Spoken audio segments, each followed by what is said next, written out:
Well, I'm honored to have Dave Whiting from Australia here with me today. And in fact, yesterday he was just inducted to the Traditional Bowhunters Hall of Fame. Congratulations. Yeah, it's great to have you and your whole contingent of friends that came along. The three pros, it was great actually. Radio they support was a pretty emotional time for me. It was a really big thing for me. Good. Yeah.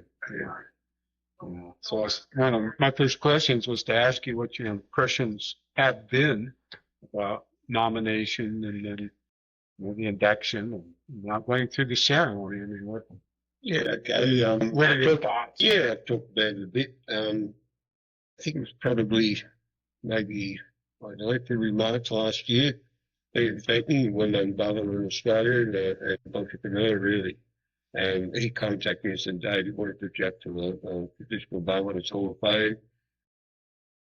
First year they're going international, and I was sort of like, whatever, it's an obvious same word, but I thought you off of it. I said, mate, there must be a million traditional bowhunters in Australia and all over the world. And I said, and I was busy getting ready to go through a hunt for a change. And I said, no, I won't worry about it. And he pestered me for a couple of months. And all of a sudden he said, oh, you've got that something to do. So I threw a bit of stuff together and then I think TJ and liaised a bit. And in the end, I sort of done I don't know, 10 or 20 pages of stuff. Steve over here, now chairman of Trophy Takers in Australia, he'd done a letter. The Traditional Bowling Association of Australia also done a letter of support for me. And then Ian done his handiwork. I think forward a 60-page submission.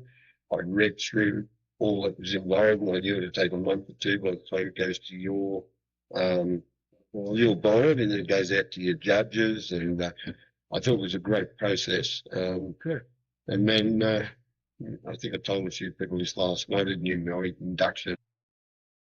Come, I guess it was about early September, sometime in September.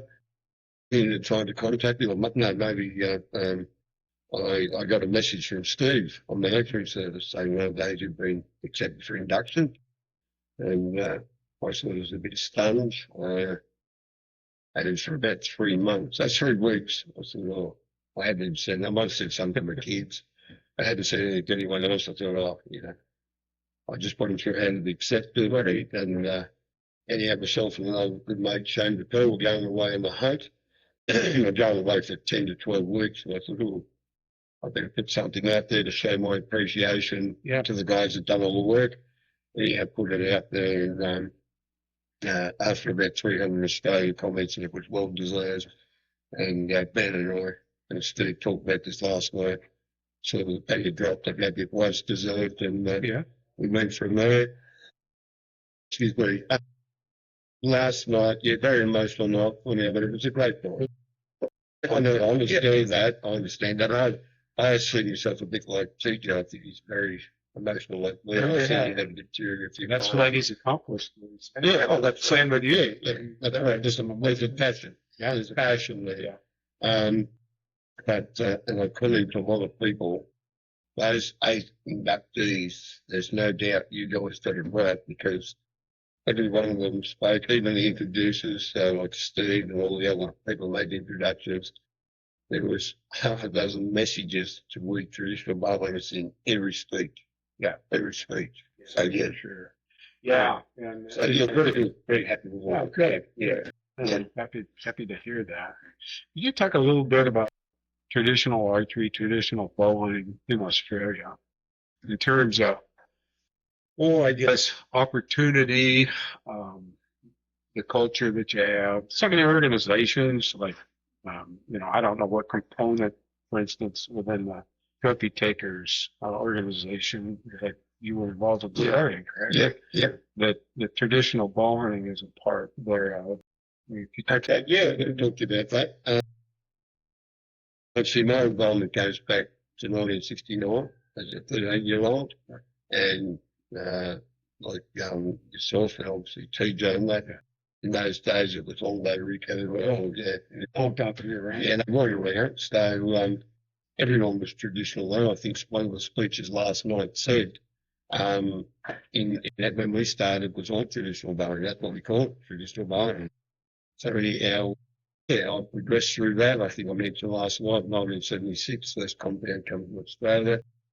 I went out and shot a couple of dozen more quality animals over a 3 or 4 month period.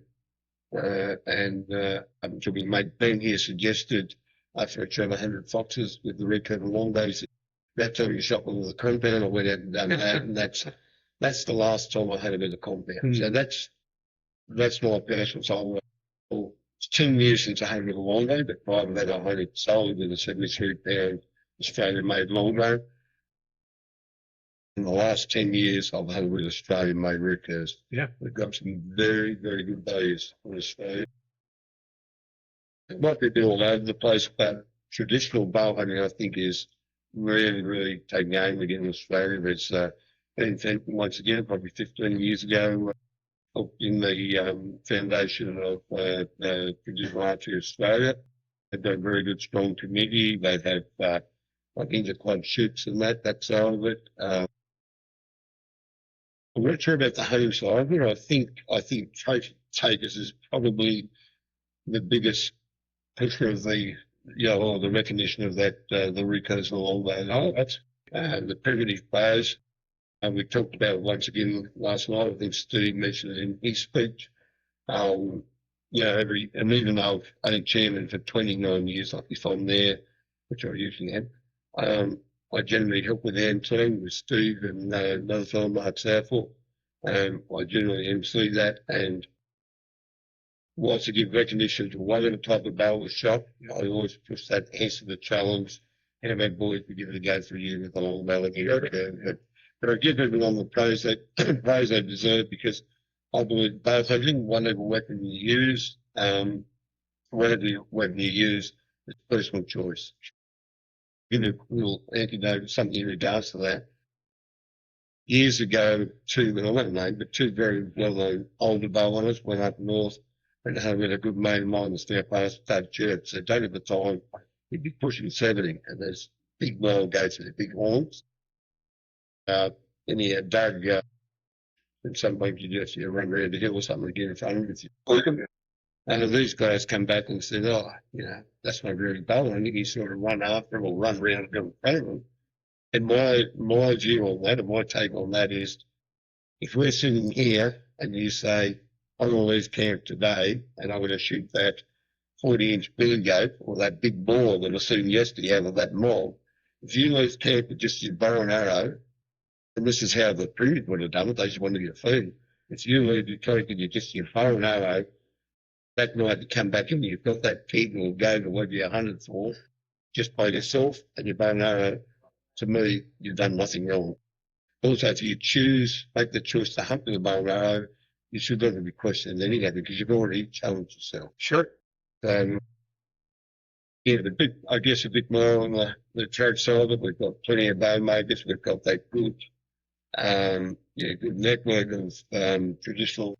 Just mentioned Ben Chagers here in Adelaide, which are very, very proficient with compounds, bits and weight game. Ben is here with me. A few years back, took our Bowler of the Year in the Australian Bowlers Association. To do with the compound, both Alan and Ben, a lot of the guys and trophy takers, can hunt just as proficient with their routers all bows. Yeah. Something I'm proud of, or something that I'll push right through in a subtle way. Right. Because as I said, it's all personal choice. I think it's going strong. It's last night. Only problem we've got is the political side of it. In the last 12 months, they've banned bowling in South Australia. One of only 5 states we've got. We've got other territories. We get that wrong, 5 states, I think, this year. But so they've banned it in one. I think Victoria at times has been close. So that's our biggest worry. Yeah. It's going to head and flow. Yeah. There's those movements. Yeah. We have that in our states as well. We just have to stay in the fight. Yeah. Aussies by nature are good at staying in the fight. I think that goes with the country. I think you're right. Yep. In talking a little bit about, we've talked about the structure and trophy takers, and it sounds like you've got a good network What has been the outreach to young people, young hunters, bringing youth into bow hunting / tradition? It's okay. Well, I guess within the trophy takers, and once again, Steve, you could test that testament to that in the early days, and there's a lot of guys do it. One thing I support is generation to families. I give real recognition that generation of families bringing Bowhunters through. That's whether that's with traditional or compound. But I guess within trophy takers, we don't separate too much. We just want the sport to keep growing, getting those generations to grow. I was taking, I'm still doing, I'm taking my grandson out at the moment and maybe friends.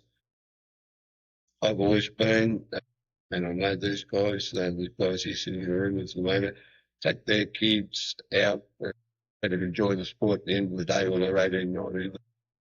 They make their own decision. I'm quite from time that a lot of young blokes that have grown up in that environment, camping, leading bushcraft and that. And I'm sure you know what I mean, when they're 18, 19, 17, they find girls for a while, they disappear, and then they're back. Yeah, but then they're back. They come back with probably more passion than they had before. Yeah, before. And I've seen it a lot. Steve, I think the guy like Dale Ferris from the fund at Steve's, and he was like that. He was very, very into the trailer. Then he disappeared, had a young family, and all of a sudden he came back. Yeah, so the traditional side of it, I think the biggest thing is we do, and we've talked about this a lot, we do things right. You know, we swear a bit and have the old drink and that when we get together. But in terms of the bow hunting, you don't go back to another fellow's property if you've hunted it. If they take you there, you never go back. That's a message in Australia that is very, very strong. But I guess I remember on my 40th birthday, a good mate of mine, Mark Ballard, he was doing our bowling magazine at the time, and I can't think of the guy's name. He's still in politics, but he's the Shooters Party, trying to protect our sport. Mark came down on my 40th, and I was heavily involved in our young family as well, heavily involved in trophy takers. And he said, Dave, he said, I want you to meet, he said, Borsig. Yeah, that was Borsig. He said, I want you to meet Robert. He said, I want you to be involved in the political side, but he wants you. And I said to him, I said, mate, I just want to do things my way, do things right. But in trophy takers, people said, we're doing that right, giving that recognition. I said, I'm sorry, but I'm not going to do that. Because you can get caught up in those things, spend the rest of your life and not enjoy what you're meant to in life. I just said, I'm not going to do that. And more recent times, the incentives push me hard to get into things. Yeah, I've actually done time to help because it's everything I've done with trophy takers and bowling I've enjoyed. But I'd rather be out there, I've retired, I'd rather be out there in the bush. And I've moved to promoting, and the guys I'm mainly company with traditional hunters. So everything I put on the social media and that shows good game being taken with me. So that's me what we do, and the fact that traditional archery Australia is now there. They've only been maybe 15 years, probably 15 years. They're sort of growing that traditional sport as some choose to branch off the hunt, which Australia is a hunting country. I said there last night, I said I think this weekend, we're able to bow hunt 365 days a year. Yeah. Anyway, I bow hunt 366 days a year. Yeah. You know what I mean? So there's, if you're in the traditional archery pipeline, there's good support for traditional archery Australia. There's a web base up there in Bowhunters. Every opportunity. Yeah. Very serious limits. Yeah. Let's talk a little bit about the heritage of bow hunting in Australia. You undoubtedly have some forefathers and perhaps some that have passed on. And you saw, we have a legacy list. Yes. Those folks that, were the foundational people of that line in the United States primarily. And even Ishi, coming from the indigenous perspective. Yeah. Could you talk a little bit about some of those older folks? Yes. So first thing I want to say is that presentation on Ishi, outstanding. I looked around the room, and it was a fairly long presentation, and people were blue. It was It was a very good presentation. There's the obvious sequel with the Aboriginal people in Australia. Yeah, yes, I never heard of the Bowhunters. So being he's got Aboriginal heritage, his grandfather, or grandfather, Aboriginal. And he's right into that side of the culture. And never hunted with a bow and arrow, but it's interesting. We had a hunt a few years ago, and I don't know, there was probably 10 or 12 very experienced bow hunters sort of in a bush camp, or not really, it's a house up there, but it's in the, right over the Cape York there. And these blokes all were experienced, very bushy. Then he gets there with a piece of wood and a rollie, and he's trying to set a light of fire, with the stick and a bit of, what do you call it, like the tinder. Yeah, it shows things like this, and that's some of the Aboriginal culture. Sort of primarily a spear hunting. Yeah, spear and wimmering. Yeah, of course. Yeah, but also outstanding trackers. And I heard someone talk me here about the African trackers. But I know in the early days, as the white man in Australia, someone went bush with the Aboriginal community that located them. Yeah. It was never the white man. So, yeah. But yeah, so in terms of archery, probably not a lot to do with it. But in terms, so the names that come to mind to me, first time I think it was a bloke called George Scott, had an archery store in Sydney. And I think it branched out from there. In the early days, a young Ian Fenton was living in Sydney for a while. He was in Sydney, and he was seeing these guys were going bush from Sydney, and they were shooting things like, and times have changed, so I got no problem with saying this even on film. Yeah, these guys were going out and shooting wallabies and kangaroos and with the bow and arrow. So he'd done that today, the sport would be banned. We don't have any native animals in Australia. They're all feral. Right. There's no big animals.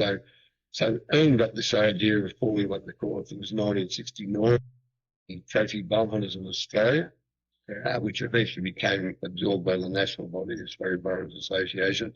He got this idea using the Norman Baptist system, and some of the Pope and Young for canine type animal measuring system of channeling everyone simply by making records of trophy size, channeling everyone away from shooting native animals with a bow and arrow and chasing these trophies, or make them realise you can go to a goat or a pig or a rabbit and use that for meat. And they're shooting feral cats and foxes. You do management. Yeah, you do management. Ian had that idea, and that sort of went on for a while. The other thing I want to say, 1969, I started bowhunting. I was in what they call Canberra High School. It was a brand new school in Canberra. I went there. I moved off a farm and into the town because it grew out to where Dad managed. And myself and a bloke called Wayne Pressy, who I played footy with and went to school with. And anyhow, we started to get into just playing around with the bows and these magazines. I think I was Sporting Shooter and Australian Outdoors. And there'd be stories in there in the very early days. And this is how times have changed and how sport is on the thread. We used to wait every 2 months at the school library in the Sporting Shooter in the Outdoors, which had all hunting in it. We'd wait every 2 months and we'd get the first in there, grab these books and read them cover to cover. A fellow called Gravis Conway, which is his name was Geronimo, because he had the long hair and the headband. He was a retail hunter, shot hundreds of really good big tusky board out of where he lived. And the other one that used to write the articles was that. So if you talk to any old timers, back in the 70s and 60s, a high percentage of those people got into sport because of those two men behind. So there, and it's funny, I've been asked a heap of times this weekend by people that know Australia. A fellow by the name of Kevin White from Townsville. He formed, I was to meet what they call the Australian Bowhunting Association.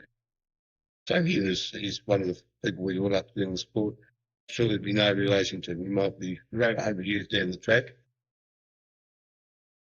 Yeah, let's talk to someone today. By chance, he started that and I was heavily involved with. Well, that's in both surname. I've certainly bought 40 years out and started tracking takers. ABA's probably been around, let's 10 or 20 years before that. So they're the main names. There's 100 bowlers in Australia where I'd expect rugby, you know what I mean, of all calibres. Obviously, I appreciate more of the guys that hunt or don't hunt with the long bows and rig guns every now and then.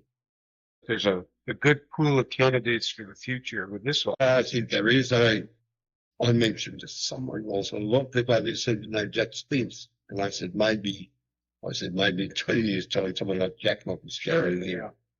Yeah, look to the future. Yeah. And he's a guy that, you talk about people coming through. What's his name? What's his mate's name? Ben Thompson. These sort of guys that do a lot of charitable things. They're promoting. They've just taken. Jack's just taken a massive water buffalo with a stone flint area, and a self boat. Those sort of things. He's got a massive following, and that's and they're young guys, so that's going to help to grow the sport. That part of the sport. But yeah, I've got no doubt there's plenty of people that can end up in the traditional Hall of Fame, given the right support. I do say, and I know this will talk the traditional bowling Hall of Fame, I do believe the one person still living in Australia that should be in the World Hall of Fame is Ed Fenton. By a long, long way. I don't know if you agree with me, but I think you two guys would agree on that. Yeah. What's going to take us to bring this application? Yeah, I know it's a hard man to get in together, but yeah. It doesn't know, but about 20 years ago, I'd rather find it. I would have it, but about 20 years ago, he started from, he did a bit of another resume, but at least 1969, 60, all this, but so called probably 1980. And I've got that put away somewhere. I'm just going to find it. And I think we need to get in it, especially before he passes. He's done so much work. And I think it'd be good when we have our video product to share, available to share on this, ceremony that we just went through. And that might make them realize that, this isn't about personal glory. It's about capturing our lifestyle, our culture. Just to comment on that, though, back in 1986 when we formed Courage Takers, like I was, and Ben was the same, I think, maybe a bit later on, but we were representatives, field representatives. Then in Western Australia, I was the Australian Capital Territory in Southern New South Wales. We were their gaming corners, we used to do their proficiency certificates. We formed Courage Takers. The reason we formed that is that all of a sudden the head of the Australian Bowhunting Association, which has incorporated bowlers in Australia, was very, very field orientated. Simply because they got those grants. You don't get the grants for field archery. Can't get grants in Australia for hunting. I don't know what it's like in the US. It is similar. I've lost my train of thought, but basically, so what happened, the likes of myself, the Australian War, get hold of Mick Dagar, my Dave Pebble as a waiter, great hunter in Australia in the early days. We got all kicked out of the Australian Bowhunting Association because we were seen as being in opposition to them. And one of the things they said to us, and I've been in the sport 10 or 12 years, when we're Johnny come lately, and by the way, this is behind us now, we're going to school, sure. But they call us Johnny come lately, and I'm getting back to what you said about, it's not about egos and that. Of course, Johnny come lately and that, and it was all about self-promotion and that. My argument against that, if you haven't got your Fred Bears and your Aspinalls and all that, if you haven't got them, you're never, ever going to go to sport. Right. We got our Greg Norwans and we got our top tennis players, we got our top 30 players. Swingers. Australia's incredible with swingers. When we get a good tennis player, and when we had the lady there was a world champion for a while, Ash Barty, when you get those sort of people, or our soccer team, was beating the world's best here and all that, when you get those sort of people up there, there's a spike in the interest in the tennis, like in the golf, whatever. I felt, even though these guys are the head of the Australian Bowling Association, I think that comment was made without thought. You've got to have you've got to have those people on a pedestal. And one of the things, and these guys know, one of the things and it's here too, I can really see it. There's no egos. Yeah. There's no egos. And some of the guys have shot all over, hunted all over the world with compounds, recos, whatever, done extremely well. They come to these events and they're just another guy sitting around the kids over. And that's very obvious. You know, that Every one of the people inducted yesterday afternoon are examples of what you just said. I think Steve said that because I made that comment. Who was it? Was it June? That's made the comment about the handshakes. And I've been between them this morning, and you guys will be the same. They're all the same. Just way solid. Yeah. Yeah. I'm used to that at Bad War. It's 5 foot nothing, and he'd walk up here. Wham! Yeah, you only minute. But yeah, little group. So just to go on with that, I think we have been so well accepted. It's been really, really good. It's really been a pleasure to be involved in accepting. Well, Fantastic to have you guys. Yeah. Well, thank you very much. It's been a bit too much, but anyhow. Yeah. Thank you. That goes with the traffic. Yeah, we know that. Yeah. No, thank you. Thanks for having us. Yeah. Thank you. Do you guys have anything to say that we might have missed? I'd love you to say something. Well, we could just take a few minutes and capture you guys saying something. I want Dave to have the limelight. No, that's still what you do. And I think he's done more for the sport of bow hunting in Australia than he gives on. Yeah. He's very humble and nervous under the camera that he's done more for the sport of bow hunting than anyone I've personally know. Ian has done a lot for archery and bow hunting on the back end of things, I think. But Dave, as a example that we look to, whether it's respect for the animals, the trophy, the photos, the presentation of the photos, the photo album presentations, the organizations, the getting together, the camaraderie, he's an extremely humble man, and we're grateful for the limelight that Dave's put bow hunting in, and not bow hunting, but traditional bow hunting. I think the difference between Ian and Dave is that Ian is very good on the administration side.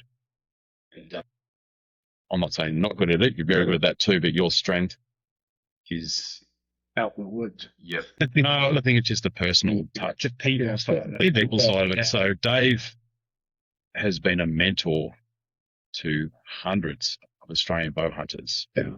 And through sharing his house, sharing hunts, friendships, the personal guidance that the personal influence Dave has had on so many bow hunters in Australia is flowing. It's a ripple effect. It's just flowed on. And from those people, his influence, they've influenced others and others and others, and the flow on. Yes. His reach and his influence is. Well, whilst we're raising service at a bow hunting club, we're more in network there. Yeah. Two things I'm proud of. One is that we've kept on the trophy side of it. We've kept our bid on this. We've kept on. We've probably got $15,000 with it. I'll get Steve to show you some photos. We're probably $15,000 worth of petrol fuel. And they get engaged every year with that far because I tell people it's 40 years history. Yeah. So I'm proud of that, but I'm also proud of the fact that I have had hundreds of people in my house. And in that time, and table on that, in that time, and I talked about that there this morning to guys, hundreds of them, and probably in that time only 2 or 3 let me down. You know what I mean? So you keep doing it because they haven't let you down. They're good. Yeah. Yes. That's rewarding. Yeah. Yeah. To be connected. Yeah. But what's happened here is a big reward to me in some ways, but the reward really has been happening to me from my bow hunting life. Sure. The same as these guys. So thank you, guys. I remember Dave asked me to go to his house 20 years ago. so they take me out hunting. I didn't have everything. I didn't have clothes. I didn't have hunting clothes, and I didn't have. He outfitted you. So it was, and he said all this stuff. I had my bow, I had my arrows. He said, "Don't worry, get your bow and arrows. Just come down, and we'll sort everything else out." Like I didn't have swag, and or bed, I didn't have bedding, whatever it is. Yeah. And I got to Dave's house, and it's an open house. Whatever you, and then going through drawers, what size are you up? And here's some shallow clothes. They'll figure that it was just so generous. That's what goes on to other people. The standard, I was only a 20-year-old kid at that time, early 20-year-old kid.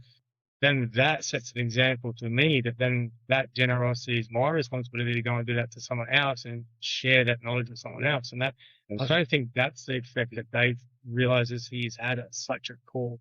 He's now a master mentor. Yeah. Without even wanting to be. One thing I'll say, I didn't mention last night, I think of it, but I didn't get to it in my speech, is that what Dave was saying along the lines of there was very little bow hunting literature in Australia, and we'd be hanging for 2 articles a year in the rifle hunting magazine that would come out, and that would be, you'd just be scooping out, reading that voraciously. And then when they started bow hunting magazines in Australia, Dave was first and foremost with his writing, excellent stories, photography, everything was top notch. It was world class what Dave was producing. And then I had the fortune of having Dave in my local archery group. And so what I was going to say yesterday is that, that people say you should never meet your heroes. But as a young guy looking up to you, I was glad that you were there to make. That's all. They made me cry. And he's mentored all of the elite bow hunters now in Australia. This had an impact on it. And I've said this, Dave's had an impact way outside of Australia for such a long time. The people, there's only a couple of bow hunters in Australia that have a global reach now, and they are 2 people that Dave has mentored from young kids to go on. So he's had the ripple effect of Dave and his mentoring has been outside of Australia. Just very quickly here, we got told. Or Sure. Yeah, just very quickly. You still have some. You're okay. Yeah, just very quickly, you talk about we give you the clothes here and there, you know what I mean? And my kids are growing up and well. And my good mate Chris, however, he's on in now, got these blue drums. Even goes by down the street. Hey boy, you got all these blue drums. Because every time I move house, I've got these blue drums. And they're full of camo gear and boots. Yeah, that big talk where they black blue sale. And yeah, I'll have kids show up from 10 years old, like Wernish kids, and only the other week I had them there and I outfitted them, and when they come down, want to go and didn't have shoes with them, so I goes through one of my drums, and I just keep it all. One moment I had to stop doing that, but you just, if you can help in that way, why not? I've got a spare shed there where I put my drums, and I just go through and just give them the stuff. So That's fantastic. So that's a review. Cool. Great. Yeah, I don't. It doesn't say passionate. I don't take compliments too well. You know what I mean? But it shaped me up a bit. Yeah. Well, that's because you're humble.